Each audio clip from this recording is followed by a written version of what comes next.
DS7 je en takšen zelo poseben avto, kar precej izstopa med križanci svojo obliko, sploh pa z notranjostjo, kjer so takšni fini materiali, pa zelo zanimivi detajli. Poganjajo ga turbobencinski 1,6 litrski štirivaljnik, 147 kW in seveda še dva elektromotorja, en je sprednji pri menjalniku, drug pa na zadnji osi, tako da ima štirikolesni pogon.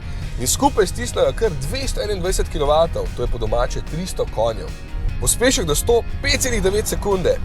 In vem, jaz lahko še v nedogled nakladam s temi podatki, pa ne vem kaj še vse, in to ziher ne bo tako zanimivo, kot če pove nekdo, ki je mogoče majčkeno bolj znan od mene. Evo, to je moj avto, DS7. Ponosna sem, da sem sem prva v bistvu voznica DS7 v Sloveniji in je zelo prostoren. V njega spravim praktično vse, kar je nujno. Lahko se vozim po prelazih polnih snega, ker nima težav z 4x4 pogonom. Važno je samo, da ga naštimaš, kar se me je parkrat zgodilo, da sem pozabila in sem šla gor v hrib in pol rečem, joj, ne gre. In pa sem se spomnila, da moram pač naštimati 4x4 pogon in pol seveda nisem imela nobenih težav.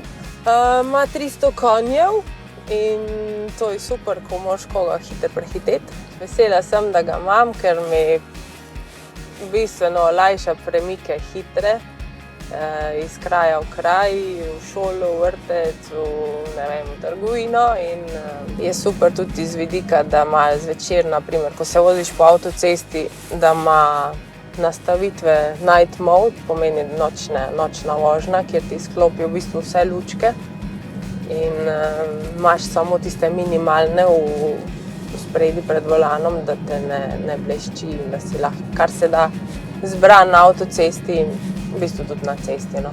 Ampak predvsem na avtocesti mi je to všeč.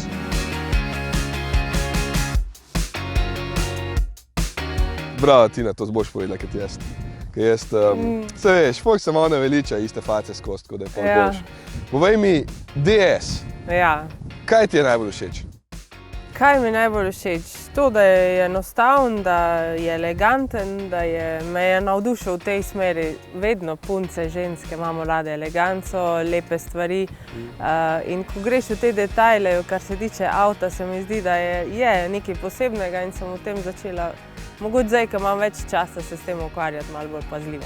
Zadnjič sem se s Tjašo pogovarjal, ki jo poznaš oblikovalka, ne? In je rekel, da njo najbolj navdušujejo diamanti, ki jih je v DS-u ful veliko. Ima te detajle, ta prvi občutek, ki mi je dal, je bil ta, da kot bi eni ženski podaril torbico. In tam se iščeš, pol se lahko zgubljaš, iščeš detajle in je privlačen z tega vidika. Kaj ti zdaj počneš, ko nisi več na belih strminah? Še vedno sem, ko je sneg. Jaz sem mislila, da bom lahko brez snega, ampak to je v moji krvi in prav zaživim, ko je sneg. Tako da uživam, ko je sneg, uživam, ko so ta prehodna obdobja, uživam v vetru, rada grem windsurfat, recimo, ko je veter, danes, ko čutim veter, me kar vleče na morje. Super. Veš, kaj me zanima? Kako ti peleš? Odvisno, kako pelem. Mi boš kar pokazala. Ti pokažem? Daj, prosim. No. A imaš rad rejli ali? Vse. Vse? Ja. A smo varni na cesti? Danes moramo biti. Tebi je pa avto ful pomembna eleganca, si rekla, a ne? Prva je varnost, ampak eleganca je ta stvar, ki me je pri DS-u najbolj navdušila, no? Ker gre v ta modni svet, kar ostali avti se mi zdi, da niso tako francosko modno naravnani in za žensko se mi zdi to simpatična stvar. Povej mi malo o svojih izkušnjah s tem avtom. Zdaj imaš pa že kar nekaj prevoženih, a ne? Ja, bom že kar pri 20.000 zdaj. Dolge vožnje ima dve možnosti, je hibrid in imaš dve možnosti. Če si recimo v mestu, se mi zdi, da bi lahko vse obdelala z elektriko in ne bi rabila niti bencina. Ampak če greš na dolge poti, to jasno ni možno. Včasih imam dolge poti do Švico in nazaj in takrat se moram pač ustaviti, da se natanka in to je to. Ne moram kombinirati. Veš, kaj me zanima? A bi spravljal vse svoje pokale v ta avto not?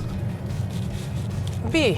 Ja? ampak ne bi tega poskušala, ker so toliko, tudi so stekleni, kristalni in vse to, bi jih pa mislim, da zložili noter. Okay. Lahko se gremo enkrat za hec probati. To pomeni,